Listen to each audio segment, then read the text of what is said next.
Last வீடியோவில் C ப்ரோக்ராமில் jump statement வரைக்கும் பார்த்தோம். கண்ட்ரோல் ஃப்ளோவில் கண்டிஷனல் ஆரம்பித்து ஜம்ப் ஸ்டேட்மெண்ட் வரைக்கும் பார்த்தோம். இப்போ சி ப்ரோக்ராமில் ஃபங்க்ஷன் அப்படிங்கக்கூடிய கான்செப்ட் திருப்பிங்கிறது கிடையாது.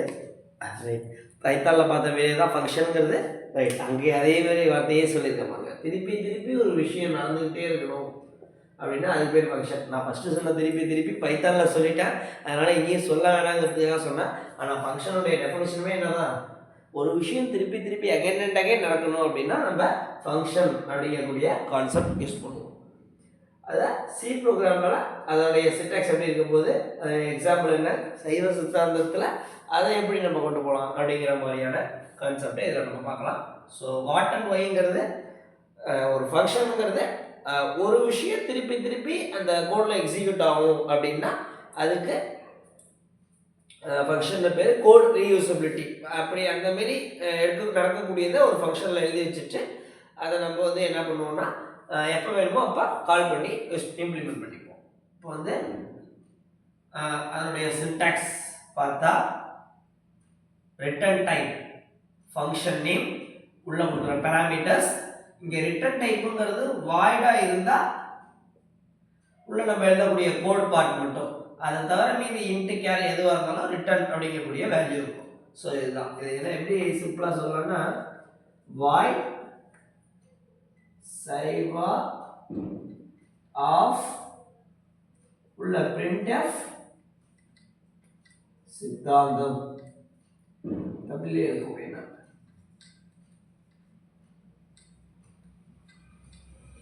அவ்வளோதான். ஸோ இங்கே வாய்டு கொடுத்தது, இது ரிட்டர்ன் டைப்னு பேர். ஃபங்க்ஷன் நேம் சைவா, பேராமீட்டர் வந்து இது ஆப்ஷனல் தான். பேராமீட்டருங்கிறது உள்ள நம்ம பிரிண்ட் பண்ண போகிறோம்னா அது வந்து ஏதாவது ஒரு விஷயம் பண்ணணுங்கிறதுக்கு பேராமீட்டர் கொடுப்போம். இல்லை நம்மளாக பிரிண்ட் மட்டும் பண்ண போகிறோம் அப்படின்னா அது வந்து இந்தமாரி கொடுத்துப்போம். அடுத்தது இங்கே வாய்டுங்கிறதுனால ரிட்டர்ன் டைப்பும் தேவையில்ல, கோடில் இருக்கக்கூடிய என்னவோ அதை மட்டும் இருந்தால் போதும். ஸோ இது வந்து இது இங்கே நான் டைரெக்டாக வாய்டு யூஸ் பண்ணியிருக்கேன். இன்ட்டு வச்சு ஒரு எக்ஸாம்பிள் பார்த்துப்போம், அதுக்கப்புறம் அந்த வாய்டு வச்சு உள்ளது பார்க்கலாம்.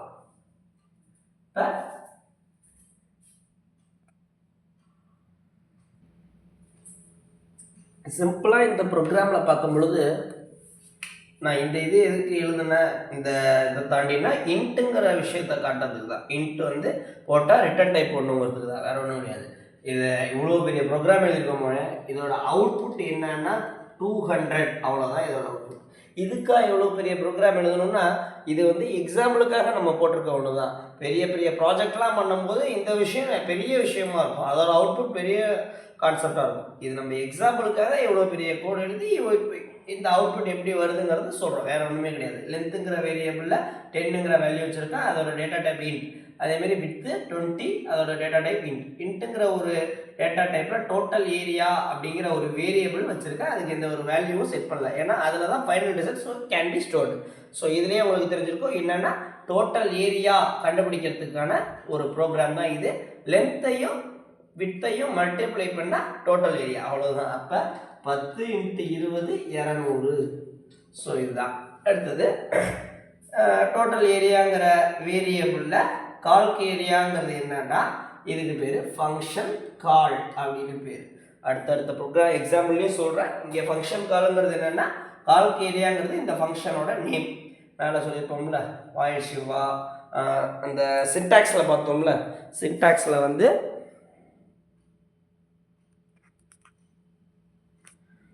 சின்டாக்ஸில் பார்க்கும் பொழுது அது வந்து நம்ம என்ன சொல்லியிருக்கோம், ரிட்டர்ன் டைப்பு ஃபங்க்ஷன் நேம். அந்த ஃபங்க்ஷன் நேம் தான் இங்கே சைவாங்கிறதும் இங்கே கால்க் ஏரியாங்கிறதும். ஸோ அதுமாரி பார்க்கும் பொழுது இப்போது கால்க் ஏரியாங்கிற ஃபங்க்ஷனுக்குள்ள ஆர் லென்த்துங்கிற ஒரு வேரியபிளும் ஆர் விட் அப்படிங்கிறது இதுவும் இன்ட்டு கொடுக்கணும். ஸோ உள்ளேயும் டேட்டா டைப் கொடுக்கறது மஸ்ட்டு. இப்போ இந்த இடத்துல இதுக்கு பேர் பேராமீட்டர். ஃபங்க்ஷன் டிக்ளேர் பண்ணுற இடத்துல, ஃபங்க்ஷன் டிக்ளரேஷன் பண்ணக்கூடிய இடத்துல, டிக்ளரேஷன்னா ஃபங்க்ஷனோட இதை மட்டும் எழுதி அந்த செமிகோலன் வச்சு அதுக்கு பேர் டிக்ளரேஷன். இப்போ இங்கே நம்ம எழுதிக்கிறது அதில் கோடும் எழுதியிருக்கோம், அப்போ அதுக்கு பேர் டெஃபினிஷன் பேர். So declaration definition. டிக்ளரேஷன்னா அந்த int calc area of int RLEN அதாவது R length int R width. இங்கே வந்து ஏன் ஆர் போட்டிருக்கேன்னா இங்கே நான் லென்த் போட்டேன் வித் போட்டேன், அதனால் அதுக்கும் இதுக்கும் டிஃப்ரென்ஸ் இருக்கணும். ஏன்னா இது வந்து பேராமீட்டர், இங்கே நம்ம கால் பண்ணுற இடத்துல கொடுக்குறதுக்கு பேர் ஆர்கியூமெண்ட்ஸ். ரியல் டைமாக அந்த ப்ரோக்ராமில் இருக்கக்கூடிய வேரியபிளை கொண்டு வந்து உள்ளே விடுவோம், அதுக்கு ஆர்கியூமெண்ட்ஸாக கொடுப்போம். அதுக்கு பேர் ஆர்கியூமெண்ட்ஸ். ஃபங்க்ஷன் டெஃபினேஷனில் இருக்கிறதுக்கு பேர் பேராமீட்டர் அப்படின்னு பேர். ஸோ டிக்ளரேஷன்னா அப்படியே அந்த லைனை எழுதி செமிகோலன் போட்டு முடிச்சா அதுக்கு பேர் டிக்ளரேஷன். டெஃபினேஷன்னா உள்ள அந்த கோடு பார்ட் ஆஃப் கோடு எழுதுறதுங்கிறது டெஃபினேஷன் பேர். ஸோ உள்ளே வந்து நான் இன்ட்டு ஏரியா, அந்த ஏரியாங்கிற வேரியபிளில் இன்ட்டு டிஃபரல் பண்ணிவிட்டு R length int R width. அப்போ 10 இன்ட்டு 20 ரிட்டன் ஏரியா அவுட்புட் வந்து 200ன்னு வரும், வேறு ஒன்றுமே கிடையாது. ஸோ இங்கே இன்ட்டு போட்டதுனால ரிட்டன் வந்திருக்கு.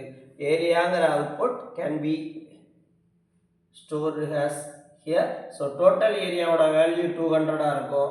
200 பிரிண்ட் பண்ணியிருக்கேன், 200ங்கிற அவுட்புட் வந்திருக்கு. ஸோ அவ்வளோதான். இந்த இன்ட்டுன்னு போட்டால் ரிட்டன் டைப் போடுவோம், அதுக்காக தான் இந்த விஷயம் சொன்னேன், வேறு ஒன்றும் இல்லை.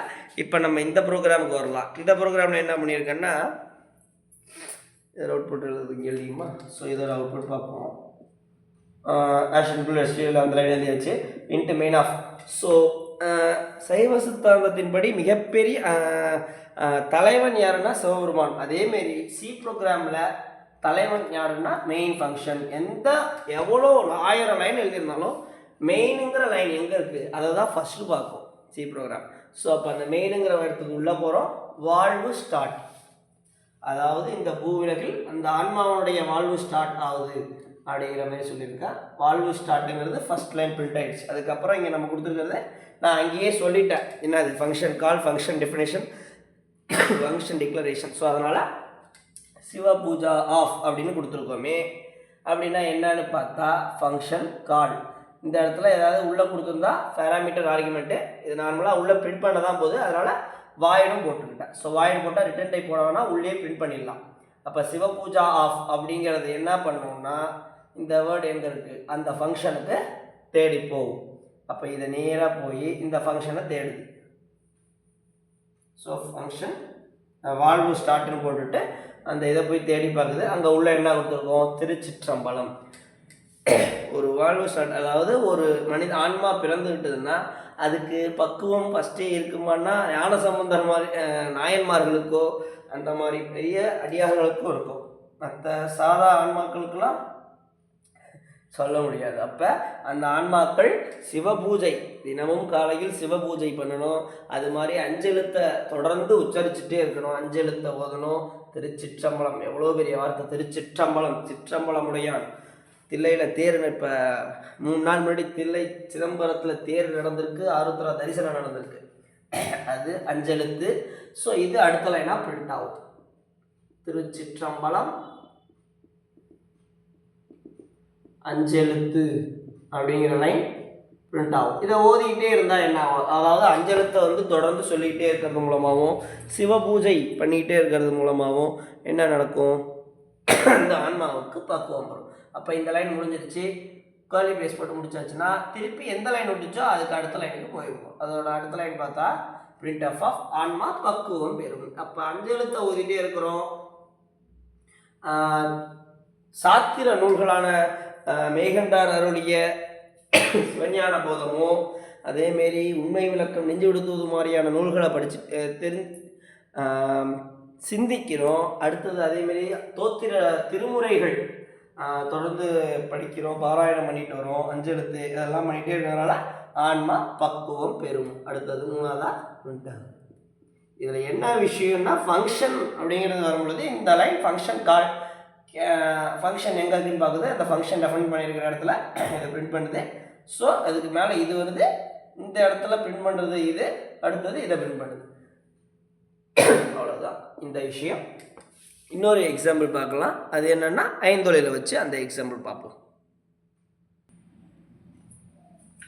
ஸோ இப்போ இந்த எக்ஸாம்பிளுக்கு வருவோம். பெரிய கூடாக இருக்குன்னு பார்க்க வேணாம்.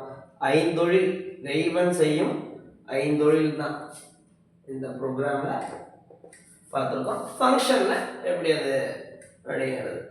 ஸோ போன எக்ஸாம்பிள்லேயே சொன்னேன், எவ்வளோ லைன் இருந்தாலும் முதல்ல இன்ட் மெயின் ஆஃப்ங்கிறத போய் பார்ப்போம். So first int main of என்ன இருக்குன்னா ஃபஸ்ட் லைன் ஐந்தொழில் புரியும் ஈசன். ஆஹா, கரெக்டாக அதேமாரி எழுதிக்கணும்.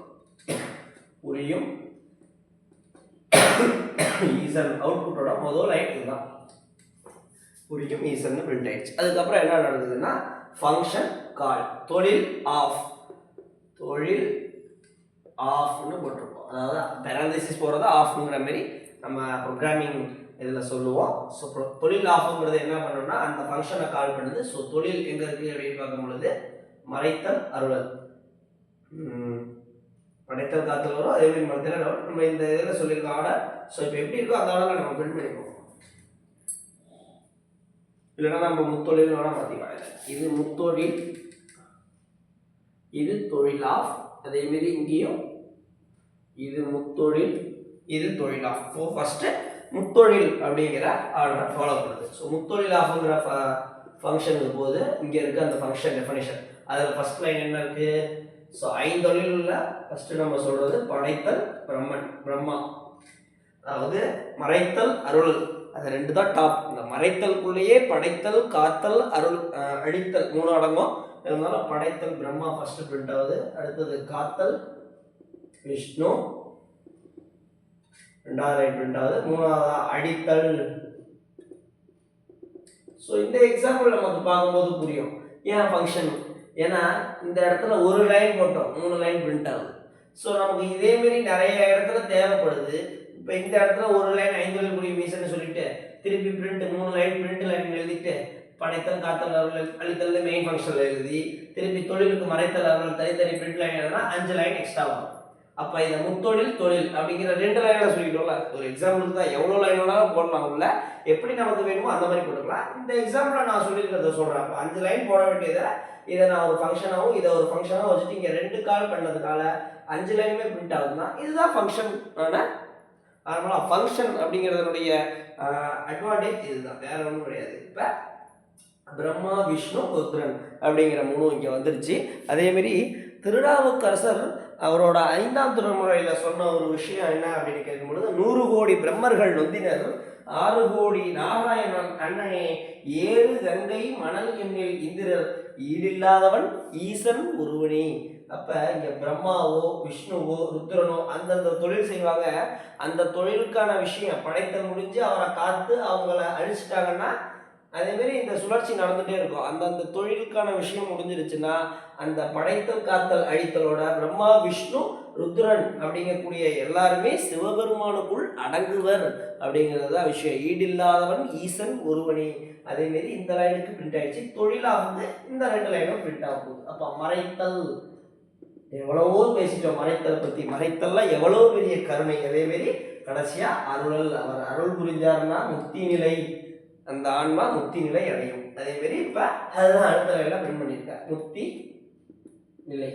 ஸோ முக்தி நிலை வந்துருச்சு முடிஞ்சிருச்சா அப்படின்னா ஒரு ஆன்மாவுக்குன்னு பார்க்கும் பொழுது இது ஓகே. ஆனால் ஒரு ஆன்மா மட்டுமா இருக்கு. எண்ணில் இறந்தன எண்ணிலின்னு பேர், அதாவது இன்ஃபினிட்டி என் நம்பர் ஆஃப் அப்படின்னு நம்ம சொல்லுவோம்ல. அந்த எண்ணுங்கிறது தெரியாது. எவ்வளோ ஆன்மா இது வரைக்கும் திறப்புக்கு உட்பட்டிருக்கு தெரியாது. எவ்வளவு ஆன்மா அதில் இறைவன் திருவடி அடைஞ்சிருக்கு தெரியாது. இன்னும் எவ்வளவு ஆன்மா திருவடி அடைய இருக்கு, பிறப்புக்கு வர இருக்கு, ஈசன் ஒருவனுக்கு தான் அது தெரியும். ஸோ அப்படிங்கிறப்ப இந்த விஷயம் என்னது, படைத்தல் முதல் அருளல் வரை ஆகிய விஷயம் திருப்பி திருப்பி திருப்பி திருப்பி again and again and again நடந்துக்கிட்டே இருக்கும். அப்போ அதுக்கு தான் அடுத்த பிரிண்ட் ஸ்டேட்மெண்ட் திருப்பி கொடுத்துருக்கேன். என்னது, சுழற்சி. சுழற்சி முக்தி நிலை போட்டுட்டு அகைன் முத்தொழில் போட்டிருக்கேன். அப்போ முத்தொழில் அகைன் இந்த படைத்தல். படைத்தல் யாரு, பிரம்மா. காத்தல், காத்தல் தொழில் பண்றவர் விஷ்ணு. அதேமாரி அழித்தல் தொழில் புரிபவர் யார் அப்படின்னு கேட்கும் பொழுது அது ருத்ரன். அப்ப ருத்ரன்னா யாரு அப்படின்னு பார்க்கும்போது அதுக்கு மேல மகா ருத்ரன் அப்படின்னு ஒருத்தர் இருக்கா. அப்ப ருத்ரனுங்கிறவர் அழித்தல் தொழில் செய்யறவர். எல்லாத்தையும் தலைவராக இருந்து செய்யறவர் யாருன்னு கேட்டா சிவபெருமான் ஒருவனே. இப்ப நம்ம ஏடிஎம்ல போய் ஃபங்க்ஷன் பார்க்குறோம். நம்ம என்ன போய் பண்ணாலும் அந்த கார்டை போடுறோம். அதுக்கு நமக்கு பணம் வேணுமா இல்லை எவ்வளோ பேலன்ஸ் இருக்குன்னு பார்க்கணுமா, அந்த மாதிரி நம்ம என்ன கொடுக்குறோமே அதேமாரி அதோட அவுட்புட் வந்துட்டு இருக்கோம். இவ்வளோ தான் அந்த ஏடிஎம் மிஷினோட ஃபங்க்ஷன். அதேமாரி ஆன்மாவுடைய தேடல் என்ன? அருளல் அப்படிங்கக்கூடிய கருணையை இறைவன் புரியணுங்கிறதுக்கு தான் இவ்வளவு எல்லாமே. எது அஞ்செழுத்தாக இருக்கட்டும், மந்திர தந்திரம், தோத்திர சாத்திரங்கள் பயில்வதாக இருக்கட்டும், சைவ சித்தாந்த நூல்கள் பயில்வதாக இருக்கட்டும், எல்லாமே அருளலுங்கிற ஒரு விஷயத்தை இறைவன் பண்ணணும் தான். அப்போ அது திருப்பி திருப்பி நடந்துக்கிட்டே இருக்கணும். அப்போ ஆன்மாவின் தேடல் ஒரு ஃபங்க்ஷன் மாதிரி கால் பண்ணிகிட்டே இருக்கும். ஃபங்க்ஷன் கால் பண்ண பெரிய திருப்பி திருப்பி நடந்துகிட்டே இருக்குது. அப்போ இது இன்னும் இங்கே ஃபிட் ஆகிடுச்சு. அடுத்தது தொழில்னு வரும்பொழுது மறைத்தல், அருளல். ஸோ இந்த விஷயம் நடந்துகிட்டே இருக்கும். திருப்பி சுழற்சியும் போட்டிருக்கேன். அப்போ இது என்ன முடியலதா, ஒரு இதோட முடிஞ்சிருமா? இங்கே சொன்னது தான் இன்ஃபினிட்டி எவ்வளவோ இருக்குது, அதெல்லாம் திருப்பி திருப்பி நடந்துக்கிட்டே இருக்கும். ஸோ இதெல்லாம் தான் இதோட முடிஞ்சோன்னா திருப்பி இதே 2 விஷயத்தை போட்டால் மறுபடியும் அந்த லைன் பிரிண்ட் ஆகிட்டே இருக்கும். ஸோ இதுதான் ஃபங்க்ஷன் அப்படிங்கிறத சி ப்ரோக்ராமில் ஒரு 2-3 எக்ஸாம்பிளில் பார்த்துருக்கோம். நெக்ஸ்ட் வீடியோவில் வேறு ஏதாவது ஒரு நல்ல சி ப்ரோக்ராமில் உள்ள கான்செப்டோட அதை சைவ சித்தாந்தத்தில் எப்படி நம்ம புரிஞ்சிக்கலாம் தெரிஞ்சுக்கலாங்கிற மாதிரி பார்க்கலாம். தேங்க்யூ ஃபார் வாட்சிங். திருச்சிற்றம்பலம்.